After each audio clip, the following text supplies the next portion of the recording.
BPL card ಗೊಂದಲ ಬಗೆಹರಿಸಲು ಸರ್ಕಾರ ಕಸರತ್ತು, ಮರುಪರಿಶೀಲಿಸಿ ಅರ್ಹರಿಗೆ ನೀಡಲು ತೀರ್ಮಾನ. ಕೆಲವೇ ಕ್ಷಣಗಳಲ್ಲಿ ಸಚಿವ ಕೆಎಚ್ ಮುನಿಯಪ್ಪ ಸುದ್ದಿಗೋಷ್ಠಿ.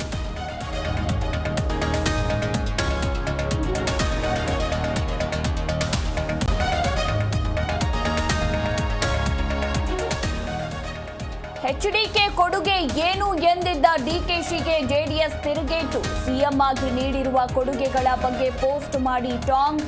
ರಾಜ್ಯಕ್ಕೆ ನಿಮ್ಮ ಕೊಡುಗೆ ಏನು ಎಂದು ತಿವಿದ ದಳ.